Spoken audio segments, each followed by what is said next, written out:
I stood concealed in the dimly lit corner of the ballroom, observing the couple as they gracefully moved across the dance floor. Their gaze was locked, lost in each other's eyes. With each sway, the woman's chest rose and fell, pressed tightly against her partner's broad frame. They epitomized elegance in motion. He moved like an athlete, and she followed his lead flawlessly.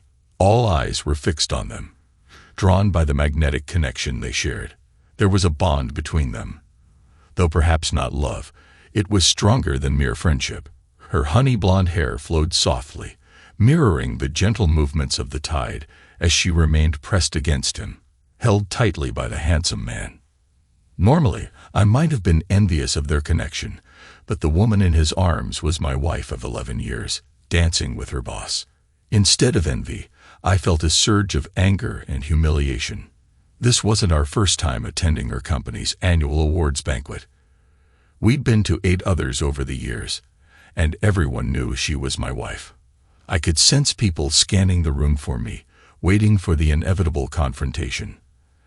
After 3 dances, they left the floor, joining colleagues at a table in the center of the room. I watched as she looked at him with the same bedroom eyes that were once reserved for me. Though I hadn't seen those eyes recently, the disgust inside me only grew. The recurring thought haunted me. It's just a matter of time. Our marriage was teetering on the edge of collapse, the kettle of our relationship about to boil over.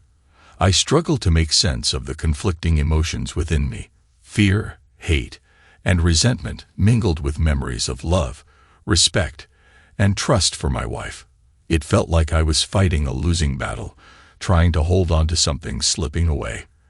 With a heavy heart, I admitted defeat. I had invested months of effort into repairing our bond. I planned romantic evenings, took on extra chores, and tried to engage in meaningful conversations, only to be met with her retreating further into her shell.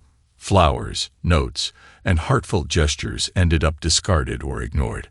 I even sent flowers to her workplace, unsure if they ever reached her. What else is there left but to wait? I pondered. Pushing aside these thoughts, I returned to the makeshift bar in the corner and struck up a conversation with Batty, one of Penny's old work friends. "Enjoying yourself?" I asked, trying to keep my tone casual. "I always love these annual parties. Harry's a big fan of the free drinks," she replied, raising her glass with a smirk. "Same here. By the way, I haven't seen Julian's wife tonight. Did she come?" "Oh, didn't Penny tell you? Julian served her with divorce papers today. Seems she wasn't fulfilling her wifely duties." Batty was at that perfect level of tipsiness, where words flowed without much filter. I seized the opportunity, not expecting disappointment. "No, probably not, especially on a Friday night. We rushed straight here after work, didn't get a chance to catch up." I smoothly lied. We had actually taken the afternoon off to prepare, and she could have easily mentioned it during that time. But she chose not to. Refilling my Captain and diet, I grabbed a glass of white wine for Penny and made my way over to where she and Julian were standing, deep in conversation, oblivious to my approach. "Penny, I got you a glass of wine," I said, offering it to her. She jumped slightly, clearly startled. "Oh, you surprised me," she exclaimed, taking the glass. "Thanks, dear." The awkwardness grew thicker as we lingered there. Most guests suddenly found intense interest in the tablecloth or distant corners of the room, avoiding eye contact with me. Some stared, likely pondering my thoughts and level of obliviousness. A young man, about 25, even smirked at me before quickly looking away when our eyes met. It was nearing 1 a.m., and many guests had already left the ballroom. But Penny seemed unwilling to part, even smirked at me before quickly looking away when our eyes met. It was nearing 1 a.m., and many guests had already left the ballroom, but Penny seemed unwilling to part from her conversation with Julian. "We should probably head home, honey. I still need to drop the babysitter off, and we promised her we wouldn't be out past 2 tonight," I interjected, aware that I was interrupting Penny's time with Julian. "Yeah, okay. I guess it's time to go. I'll see you on Monday," she replied with a smile. There was a collective sigh of relief from those around us, signaling that the awkwardness was nearly over. "Julian, good to see you," I said, extending my hand. We shook hands, his grip tighter than necessary, a clear attempt to assert dominance. He was slightly taller than me, but I outweighed him with a small punch to prove it. I applied a bit more pressure than usual, locking eyes with him, detecting deception and smugness in his gaze. Finally, he released my hand, bidding us good night. I waved at the remaining guests as we left the room and headed for the car. We drove home in silence, though Penny's smile made her look radiant. Once home, Penny went to check on Mia, our 9-year-old daughter, while I paid Shirley and prepared to take her home.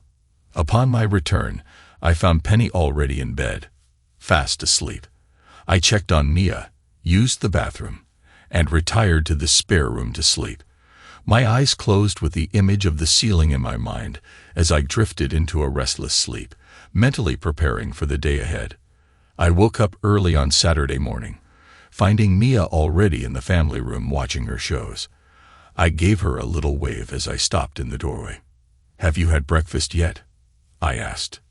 "Yep," she replied, waving her spoon in the air, splattering drops of milk onto the carpet. "Okay, be quiet. Mom's still asleep, and I have work to do in my office." "Okay," Mia whispered. "Okay, Dad," she replied a little too loudly, and I chuckled. Well, that didn't work. Around 8:30, I dialed my lawyer's cell, knowing he worked from home on Saturday mornings. "Morning, Grant. Thomas Gray here," I greeted. "Good morning, Tom. I take it this isn't a cheerful call," he responded, already anticipating the answer. "That's correct. It's time to put the plan in motion. Found out that Julian served his wife yesterday. Do we know if Penny has seen a lawyer yet?" "I don't think so, but I'll give the sleaze a call and make sure," Grant replied. "I'll meet you in half an hour at the coffee house. You can sign and date the forms, and my assistant will notarize them. We'll file first thing Monday morning and have her served at lunch." "Sounds good to me. See you shortly," I agreed. I arrived early at the coffee shop, offering a weak smile to the cute barista as I collected my order. Finding a comfortable chair by the fireplace, I let my mind wander. Never did I imagine I'd be divorcing the love of my life. It's hard to pinpoint the exact moment when you realize your comfortable life is ending, but I can get pretty close. It was a traffic ticket, one of those automatic red light camera fines. You know, where they capture a picture of the driver's face, the car's license plate, and the date and time. That was the tipping point. I stumbled upon the ticket while sorting through the mail. I chuckled, knowing immediately it was Penny's. She always pushed those lights when she was in a rush. Opening it, I planned to quietly pay it without mentioning it to her. Confronting her about it wouldn't lead to anything good. There in the photo of the driver was Penny, and next to her, the shoulder and arm of a man. His face wasn't visible, but I knew who it was. It could have been innocent, lunch, a meeting, anything. I checked the date and timestamp, March 5th. Something about that date didn't sit right with me. It wasn't that long ago. I scrolled through my phone and found our text messages from the 5th. Penny at 11:19. Dropping by Batty's after work to pick up clothes for Mia. I remember thinking it wasn't unusual. Batty's daughter was a couple years older, and we get cute things from them, though I thought Batty usually brought them to work. Still, my radar wasn't beeping. "Tom, don't worry. Do you want me to make dinner?" Penny, "Yes." "Tom, what time should I expect you?" Penny, "At 6. We can chat for a minute." Tom, "All right. Have fun." Penny, "Thanks, we will." That woman, I thought, checking the intersection on Google Maps. It was on the opposite end of town from where Batty lived, but still, it could be innocent. Right, then I started connecting the dots. Since late November, Penny had been distant. Throughout the holidays, we argued over trivial matters. By January, she avoided holding my hand while shopping or walking. Our conversations dwindled to work or Mia. We stopped discussing our dreams, family vacations, or our future. I've had a trust fund since childhood. My great-grandfather invested in undeveloped land in the Pacific Northwest, logging and profiting from it. As the local city expanded, he sold parcels back, benefiting me with a hefty sum. It grew further upon my grandfather's passing. I never needed to dip into it since my family was self-sufficient. The balance grew with interest. After my father's death, inheriting his estate, I merged his trust with mine. With our accumulated wealth, the three of us were close to being set for life, but Penny and I continued working to grow our capital in preparation for retirement. I was encouraged to obtain a prenuptial agreement to protect the fund when Penny and I got married. Every few years, we updated the prenup and our wills. One thing that remained constant was the standard, what's mine is mine, and what's yours is yours, divorce clause. We did add a provision for Mia to receive an education in the event of my death, or if we divorced. Of course, there were provisions concerning the circumstances surrounding my death. Naturally, Penny wouldn't receive anything if she had a hand in my demise. Because of this, I had access to a family lawyer and accounting services for years. I contacted my lawyer and got the name of the best local divorce attorney. I arranged a meeting with him by the end of the week to explore my options. Since we have a solid prenup, he wasn't worried about any financial issues. I explained that I wasn't ready to take any drastic actions at this point, just wanted to know what steps to take next. Well, Tom, we could have a private investigator look into what's going on and see if there's anything to worry about. Unfortunately, all my investigators are busy right now. It would be several weeks before they could invest any time in your case, Grant Stewart explained. I really don't want to wait. I'm already losing sleep over this. Are there any other options? I asked. Well, there is one. He's trying to get things started, but few really trust him. We call him David the Sleaze, Grant explained. He's an ex-cop who was retired due to a history of complaints and some questionable activity. He could get started right away, but I don't know if I would recommend a lasting relationship with him. Why do you call him the Sleaze? I asked, laughing. I want things legal, so if we do find something, we'll be on solid ground if we have to move forward. Totally, he's legal. He has a habit of obtaining detailed pictures, videos, emails, and phone conversations that, let's just say, walk a fine line of being admissible in court, but I'm told what he finds is solid proof of infidelity one way or the other. Okay, as long as he's legal. We could always pay him off and switch to a more reputable PI in a couple of weeks, I suggested. Do you think he can start today? I'll give him a call and find out. I'll be your go-between here at the office. I'll let you know later today. Sounds good, thank you. I filled out a bunch of documents for both the lawyer and the sleaze, connected him with my accountant, and left a retainer from my personal account. Penny didn't have access to it, so she wouldn't know what I was up to. I didn't want to startle her, especially if I was wrong, and it's just a rough patch in our marriage. While this was going on, I decided to try to repair my relationship with my wife. My life experiences have told me that people don't just change and do uncharacteristic things unless there is a catalyst.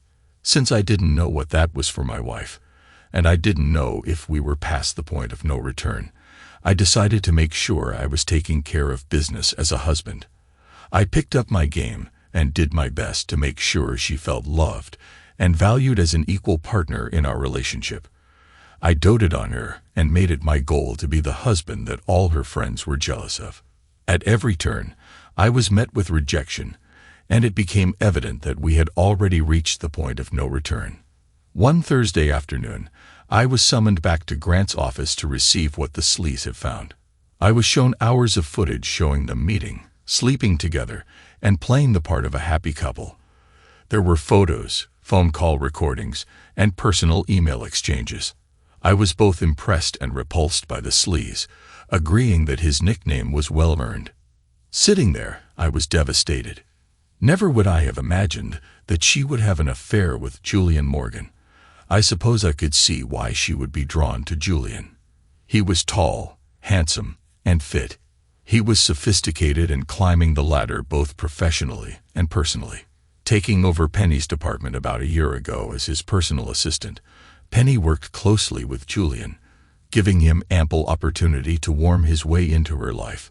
Julian had been a college baseball star, and the only thing that stopped him from going pro was a shoulder injury in his senior year. Who wouldn't be impressed by him? I just never thought Penny would let him come between us. It was all too much to bear. I couldn't breathe.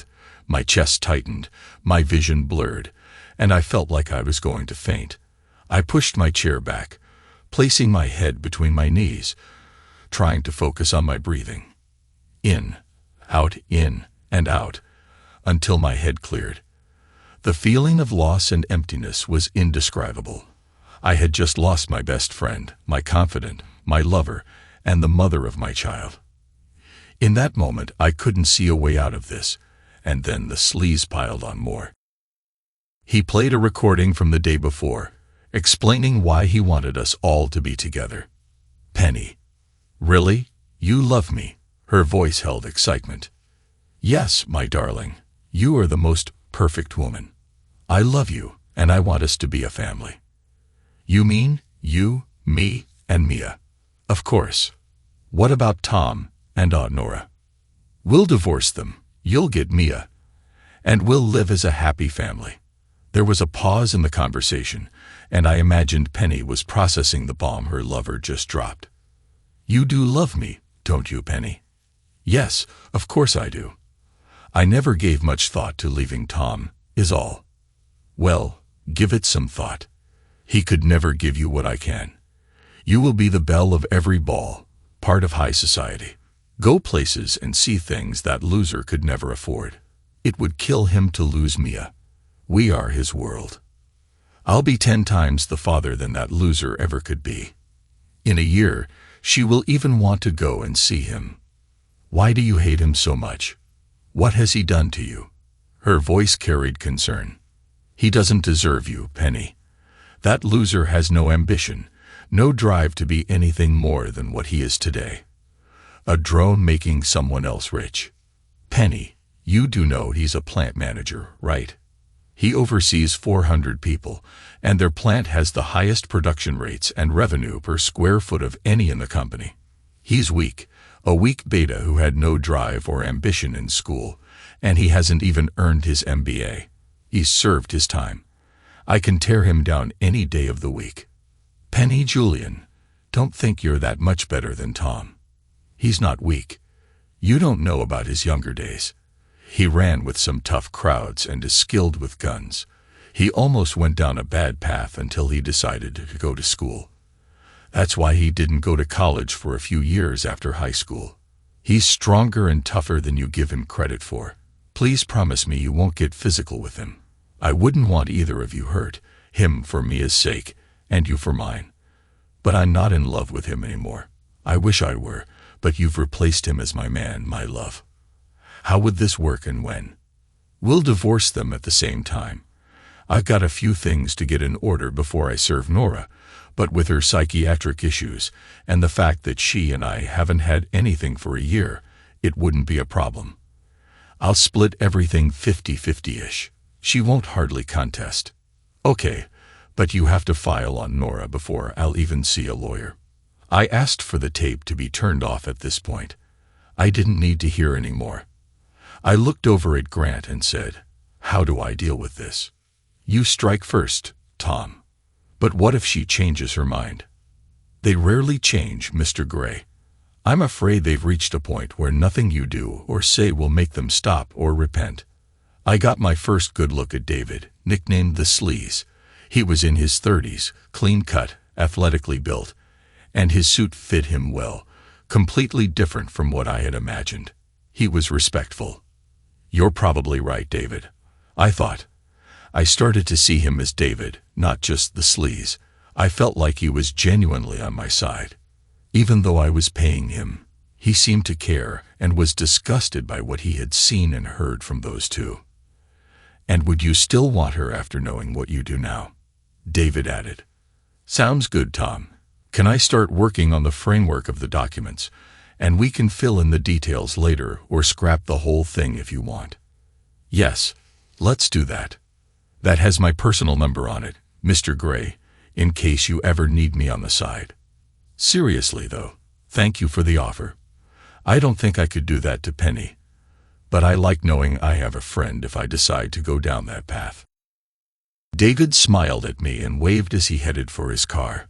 All weekend long, I dwelled on my choices, barely able to concentrate on anything else. It seemed Penny hadn't even noticed I was deciding the fate of our family.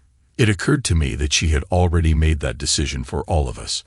I grappled with feelings of doubt, anger, fear, and frustration. The most painful part was the humiliation and loss of my perceived manhood. My self-identity was wrapped up in my work and my family. Who would I be without my family? I wondered. I worry about Mia and how she would navigate this next chapter. The thought of that arrogant bastard raising my daughter irritated me. I even had flashes of him walking her down the aisle at her wedding. My emotions and thoughts were a chaotic mess. No matter how much booze I poured over them, clarity eluded me until Sunday morning. Sitting on the back deck nursing a hell of a headache, it dawned on me that this was probably going to happen, no matter how much I fought it. I had already lost my wife. I could see the contempt in her eyes. I had already lost my family. What mattered now was on whose terms and under what conditions I would lose everything. Then an old saying struck me. Lead, follow, or get the hell out of the way. Well, I wasn't going to step aside, and I certainly wasn't going to follow those cheaters, so I had only one choice to lead. Monday morning, I rang up Grant. Grant, Tom Gray here. Good morning, Tom. Any closer to a decision? Yes, I have. I want you to complete all the required documents, including only the legal pics David obtained. Split everything 50-50. I paused. Do you want to sell the house? Yes, we took a low-interest loan from my trust fund to buy it, so we've been paying ourselves all this time. We'll split any equity we get, but I'll recover the full loan amount and interest we've paid over the years. It's a win for me, I explained. Also, please add $200,000 for Penny out of my trust. Consider it payment for services rendered. She might be more amiable if she knows she isn't walking out of this completely broke. I want primary custody of Mia. I know it'll be tough, but maybe David can find some dirt on our boy Julian that would make him look less like a suitable father to a young girl. I heard he was a first-class frat boy in college. Maybe he got a little fresh with some of his conquests. Sick David on him, please.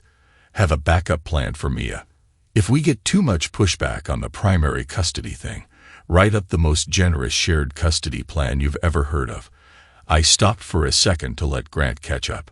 Also, I want to sue Julian for alienation of love and affection and find a way to get his wife Nora involved in the mess.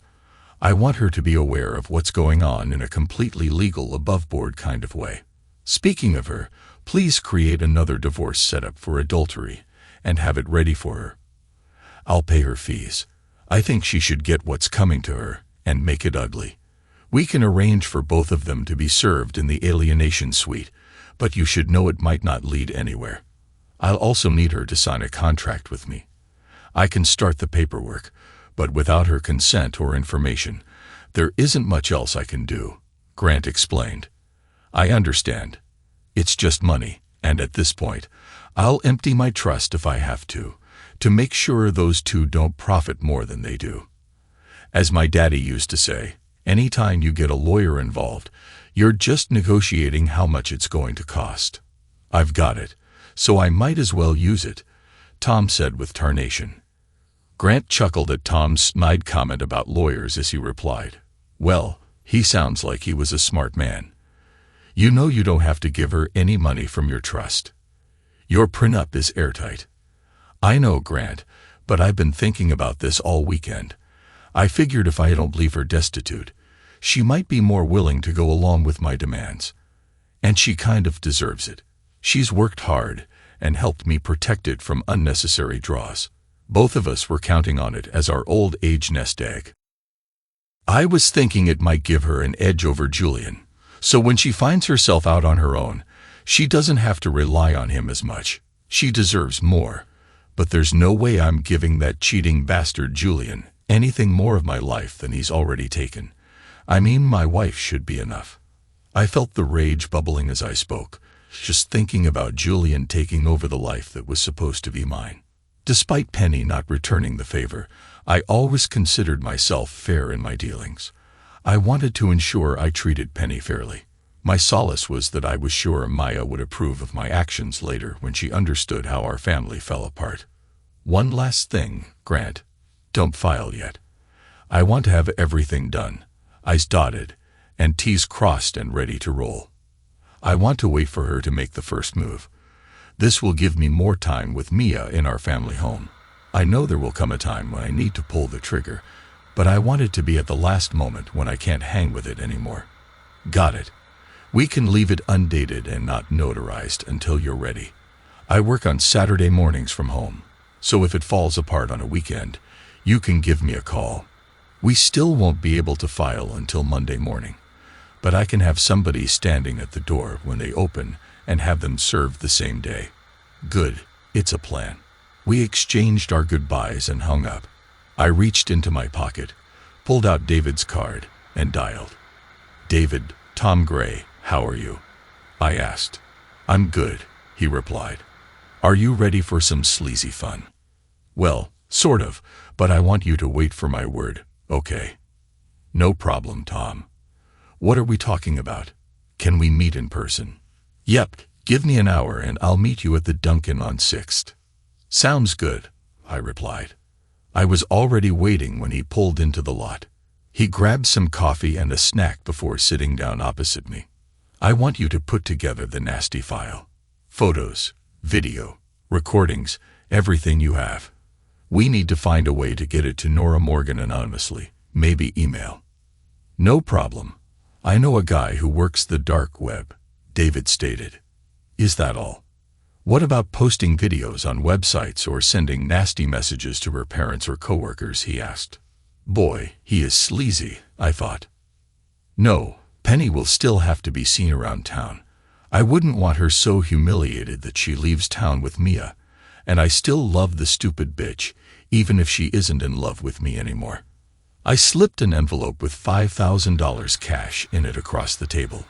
This should get you started, but let me know if you need more. David thumbed the cash and looked up at me. $3,000 would get this done. He may be sleazy, but at least he is honest. Keep the rest as a retainer. I may need your expertise later. Don't forget, sit on the file till I call you. I want them caught off guard, and I have my reasons for letting them make the first move. Oh, we should also get an idea of what issues his wife has. Her medical history might play into anything we decide later. Is that possible? I asked, smiling at David, who returned the smile and nodded. And did Grant ask you to look into Julian's college days? I'm looking for something I can use against them if we fight over custody. David nodded again and made a couple of notes in his notebook. We finished our coffees and chatted about his career as a cop and people we might know. After shaking hands, we parted ways. That was 3 months ago. I was brought back to reality as Grant arrived, followed shortly after by his assistant and David. So, it's go time, Ma? Grant asked as everyone seated around us. Yep, sounds like it. David, do we know if Penny has been to a lawyer yet? Not that I'm aware of.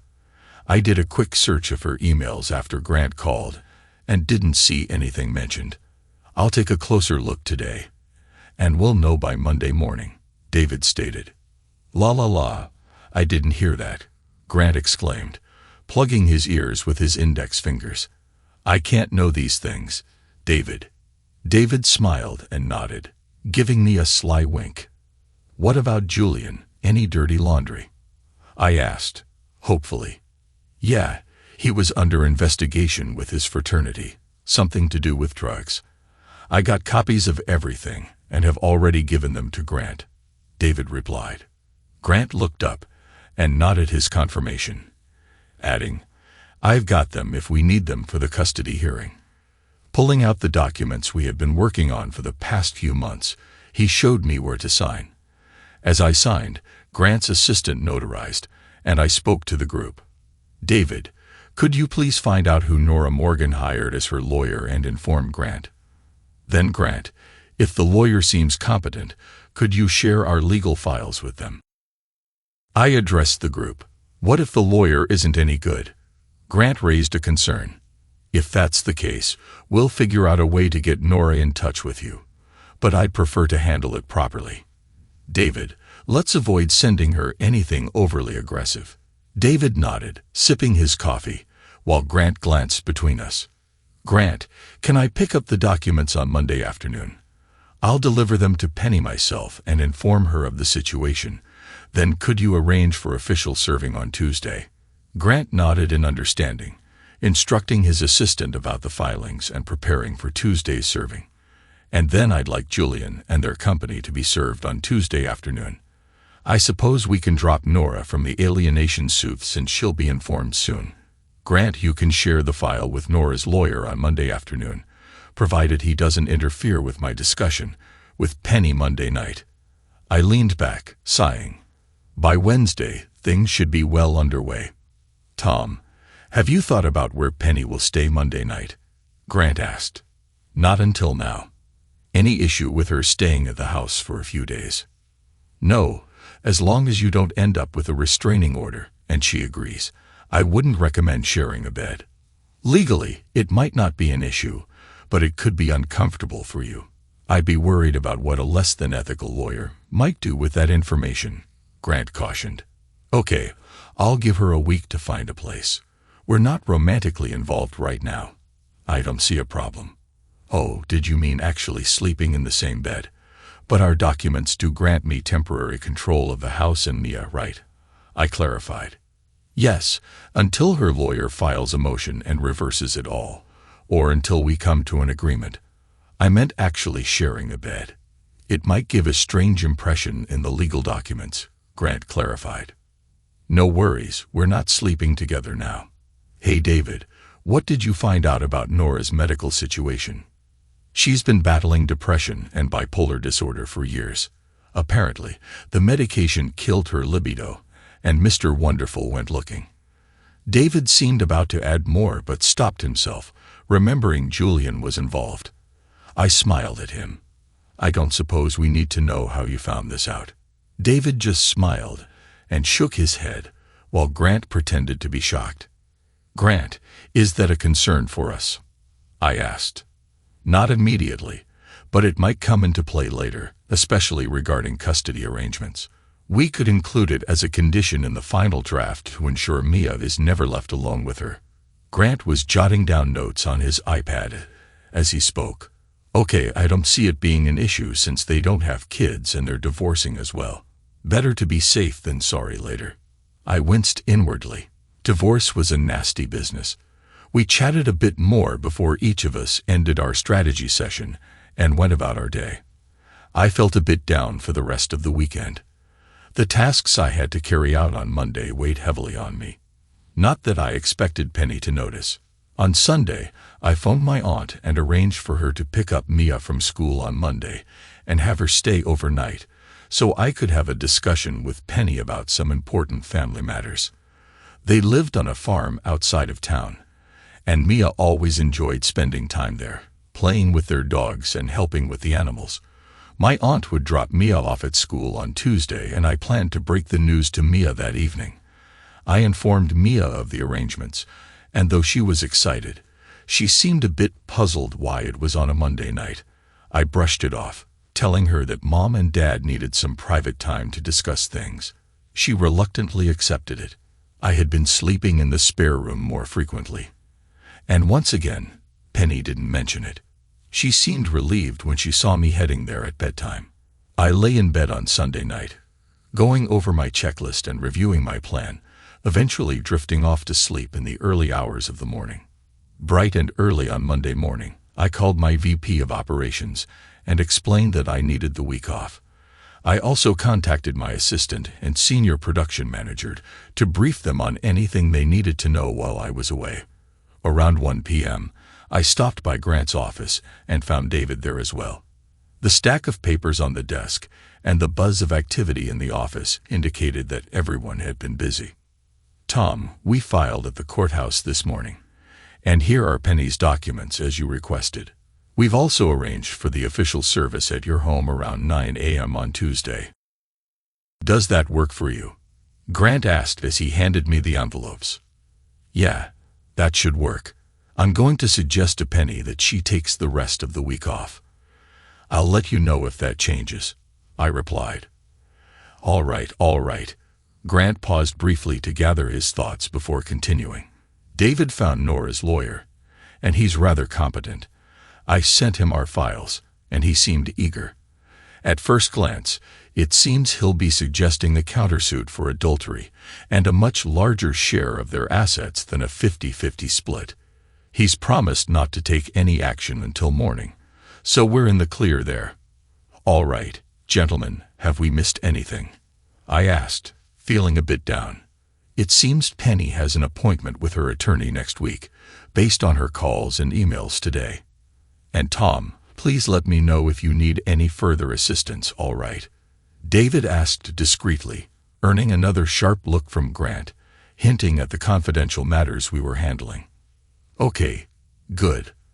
I'll do that, David, but I think we're fine," I replied, hoping I wouldn't need to get any deeper into this mess. It all depends on Penny and Julian now. I exited Grant's office and sent a text to Penny.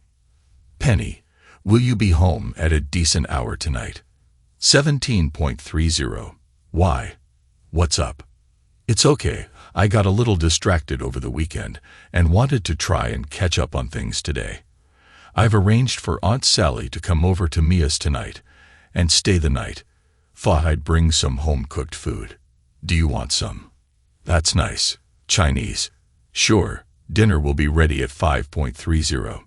I felt pretty bad arranging things like this for her, but it's become somewhat of a habit lately. I hoped she would just see it as me making an extra effort to be kind and loving." Monday night, 5.30. Penny arrived home around 5.15, and as she changed clothes, I set the table and prepared the food. Pouring a couple of glasses of wine, I sat at the table waiting for her. When she joined me, she took a long sip from her glass, and we began passing the dishes back and forth. We engaged in small talk as we ate, and she seemed unaware of what was about to happen. "How's the rest of your week looking?" I asked as our meal came to an end, and we picked at the remaining food on our plates. "Pretty light. Did you want to make plans?" she asked, giving me a sidelong glance. "No, I thought maybe you'd want to take the week off after our conversation," I replied, keeping my voice neutral. "Why would I do that?" "I know, Penny," I began, placing an envelope on the table in front of her. She looked down at it, then back up at me, taking a sip of her wine. "I know about Julian and your plans to file for divorce." She coughed, choking on her wine, and gave me a blank stare. I could see her mind racing, trying to figure out how I knew or what she could do to slow me down. "What divorce?" she finally managed to choke out. "The one you have a meeting with a lawyer about next week, and the one Julian already filed on Nora. I know you're in love with him and planning to take Mia and leave me." I opened the packet and slid some of the photos towards her. Her eyes widened, and she set her glass down to pick up the photos and look through them. I could see her eyes moisten, and she started to hiccup a little, a sign of her becoming over-emotional. "I'm so sorry, Matthew. I never meant for any of this to happen." I don't know what else to say," she trailed off, looking down at the table. "I know, Penny. I've known about your plans for months. I've had time to make some peace with it all. I'm greatly disappointed in you, and I'm extremely hurt." I paused for a moment, gathering my confidence and controlling the anger swelling inside me. "The only thing I want to know is, did I do something or not do something that drove you to Julian?" "Oh God, no," she exclaimed, meeting my gaze briefly before retreating to the table, perhaps out of guilt and shame. And it just kind of happened. You haven't done, You didn't do anything to drive me away. You were a great husband and father. I just fell for him," she finally managed to say. I felt both disappointed and relieved. I couldn't help it if she simply fell out of love with me and decided to choose Julian. He had plenty of time to warm his way into her heart and push me out, and there was nothing I could do now to prevent it. Our marriage was dead, and all that was left was the paperwork. I pulled out the terms of the divorce and handed it to her. "Here is the settlement I'm proposing. I've already filed, so you don't have to unless you disagree with what I'm asking for. The main points are, the prenup is in effect, so my trust is off the table. I suggest we sell any joint assets and split the proceeds 50-50, including the house. Since I filed first, I'm asking for full custody of Mia and minimal child support from you. You'll have generous visitation rights. Mia will stay on my insurance, but you'll need to get your own. You'll keep your 401, any pre-marriage investments, and the inheritance from your mom. I don't want to take anything that's rightfully yours. We'll divide any investments we made together, and Mia and I will remain in the house until it's sold. I'm also releasing $200,000 for my trust for you to establish yourself. I suggest getting a prenup to safeguard it if you end up with Julian as planned. I don't want to see you lose anything. I want to ensure you can be independent since I'm not asking for spousal support." I paused, letting her absorb what I just outlined. "I think I should have Mia. A girl needs her mother as she matures," she said flatly. "I completely agree, but you can fulfill that remotely through visits and calls. Frankly, I don't trust Julian with our daughter. I know he plans on trying to turn her against me with gifts and his charm. Since he couldn't have his own child, he wants mine. I think I'm already being generous by allowing him to have my wife. He doesn't get my daughter too. I understand you'll want to negotiate custody. I suggest we let the lawyers handle it and try to be civil." I suggested offering a peace gesture as I saw her face flushed during the discussion about Mia and Julian. "He would never harm her, and if she's driven away, it'll be on you," she retorted. "Well, either way, she stays with me until we figure something else out. You can stay here in the master bedroom for a few nights or the week, until you sort things out. Penny, I still love you with all my heart. I thought we were going to conquer the world together, but you're tearing me apart, and I don't know what else to do. My world is crumbling, and I'm trying hard to be fair and kind. I really don't want to hurt you the same way you've hurt me. But trust me, if you go nuclear or let Julian get involved, I'll respond in kind. And darling, I have resources you both lack," I said, my tone now tinged with anger. She knew I could play hardball if pushed. She'd seen it before. "So please, let's put this on hold and let the lawyers handle it. I want us to be polite and courteous whenever we meet. It's important for Mia to see us getting along. I plan for both of us to be deeply involved in our daughter's life," I pleaded. I really didn't want this to become a bitter battle. "I'm off the rest of the week, and according to the law, you have to be officially served. That's scheduled here at the house for 9 a.m. I didn't want you embarrassed at work, so you might consider calling in and taking a few days off as well. I know it will be tense for both of us being home, but I thought we could sit down with Mia tomorrow night or keep her home Wednesday to explain what's happening." Thoughts. Penny had stopped eating altogether by now and looked a little pale and sickly. I think the full effects of her actions were finally settling in on her. She only had herself to blame. I was blissfully unaware until she set off this storm. She looked up at me, resembling a fish out of water, and then said, "Okay, Tom, you've obviously planned well and got ahead of us. I'm not sure how, but you did. I'll call it to work first thing and at least be home through Wednesday. Do you think Sally can keep her tomorrow night as well? Maybe just keep her out of school tomorrow and bring her home Wednesday morning so we can talk." I'd proudly introduced him as David the Sleuth, I said, noticing her confused expression. "My private investigator, David, uncovered this after I sensed something was off. I'll call Aunt Sally right away." "That sounds like a good plan." Penny nodded slightly as I mentioned David, then picked up the papers I handed her and bid me good night. It seemed she needed some time alone to process everything. I watched as she headed into the master bedroom, locking the door behind her. That was fine, as I had already moved most of my belongings to the spare room earlier. I phoned my aunt and explained that we were dealing with a family matter, and she kindly agreed to keep Mia for another night, dropping her off mid-morning on Wednesday. I also spoke to Mia and informed her she wouldn't be going to school the next day. She was confused but accepted it. I assured her that Mom and I would explain everything on Wednesday. As I tidied up and prepared for bed, I could hear Penny murmuring behind the closed door, likely on the phone, and later heard soft sobs as she mourned the end of our marriage.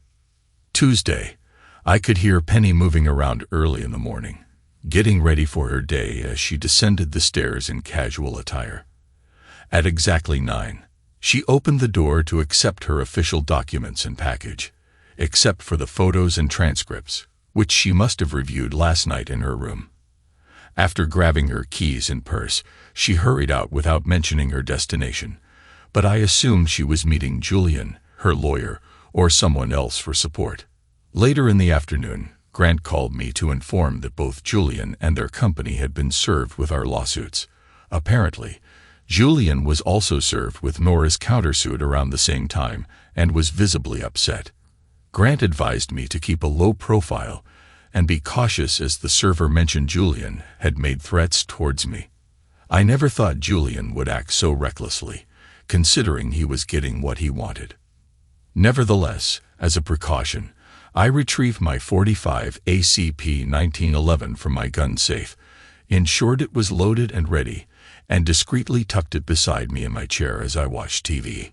A few hours later, I was at the sink when I spotted a black BMW screeching to a stop in my driveway, with an enraged Julian jumping out and retrieving a baseball bat from his trunk.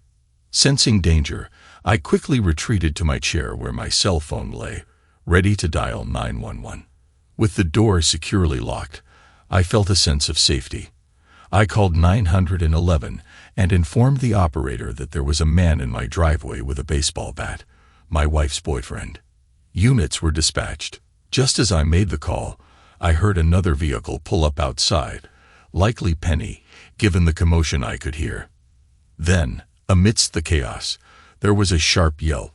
My heart raced as the front door shattered under a solid kick, and an enraged Julian barged in, shouting at the top of his lungs, "You bastard! You got me fired and ruined my divorce." His fury was palpable, but I remained calm, my hand instinctively reaching for the grip of the pistol. Feeling its weight reassured me. Julian swung the bat wildly, his words filled with venom. "I took your wife, and now I will kill you and take your daughter too, you asshole." I let Julian advance a few more feet before I drew my pistol from the seat cushion. His eyes narrowed with rage, but his judgment was clouded. With the bat raised above his head, he was no threat from 25 feet away. The crack of the cartridge in the chamber was deafening. I fired 3 bullets, and they reached the target. Julian fell down and didn't move again.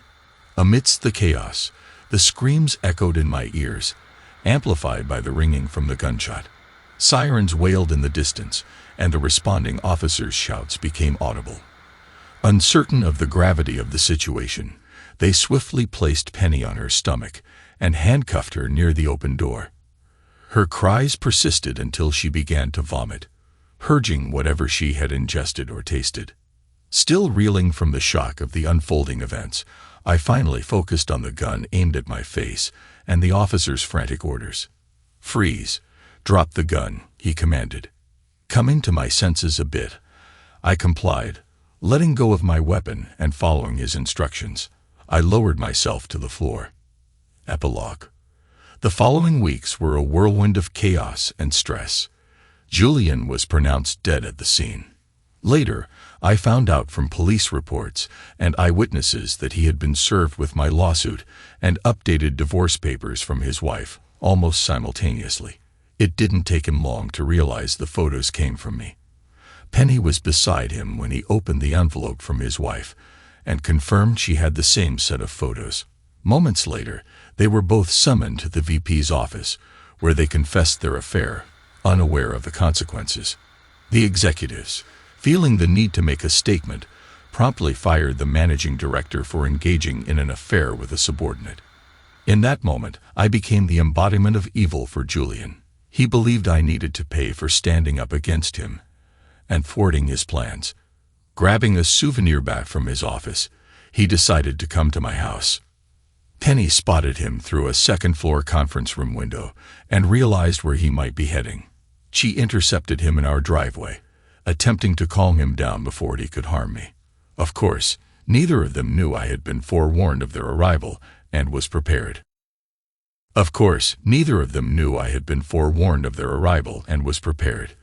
Penny ended up with a black eye when Julian pushed her aside while trying to force his way into her house. Thankfully, that was the extent of her physical injuries, but the emotional toll was immense. She suffered from nightmares for months, keeping several counselors busy. We spoke briefly a couple of times amidst the chaos of police interviews, legal proceedings, and court visits, but we never delved into a serious discussion about what happened in our house. Penny became a mere shadow of her former self, losing her husband, lover, and daughter within 24 hours to a heavy toll, and she never recovered. She stuck around for the divorce proceedings, and maybe a month after they were finalized. She didn't hire a lawyer or contest anything. I easily gained custody of Mia. Surprisingly, she never claimed her share of the financial settlement. Grant held on to it for her, but eventually returned it to me a year later. She never returned to her home, opting to stay with friends and family until she vanished without a trace. Penny had a few supervised visits with Mia, but they were inconsistent. I made sure Mia was ready for every scheduled visit, whether we had confirmation from Penny or not. She would only show up about every fourth time. I later learned that Penny had become addicted to painkillers and other prescribed narcotics, trying to cope and function as an adult. By the time she disappeared, she was unemployed, alone, and penniless. Neither Mia nor I, nor anyone she knew, had any contact information for Penny, and she never reached out again. We have no idea what became of her. We lost a wife and a mother. The house was sold, and Mia and I bought another one in her school district, trying to move forward with our lives. We both sought counseling after the traumatic events. I went for 6 months, but eventually had to push the hurt and pain aside and move on. I had a daughter to raise and a life to lead. Mia spent a few years in counseling on and off, dealing with her mother's reaction to the events and the abandonment, along with several other issues. It took me 3 years to feel ready to even consider dating again. Several months later, I met a wonderful woman named Lila. She was understanding and respectful of Mia's and my experiences. We took our time with dating, moving much slower than either of us would have preferred, but eventually we developed a physical relationship. About 16 months later, we got married. We raised Mia and Lila's daughter together as a family, but we didn't expand our family further. Over time, our lives stabilized and improved. Our only rough patches were during Mia's major life events, her high school and college graduations. Each time, I hired David to try and locate Penny, but every lead turned into a dead end. The prevailing belief was that she had likely died alone and troubled somewhere. It was a terrible ordeal, but we made the best of it and moved forward. I was grateful that I had the time to devise a plan of action and had the right people supporting me to see it through. Thanks to everyone who took the time to listen to today's stories. If you enjoyed it, please consider liking and subscribing if you haven't already. Feel free to share your thoughts on the events in the comments below. Take care,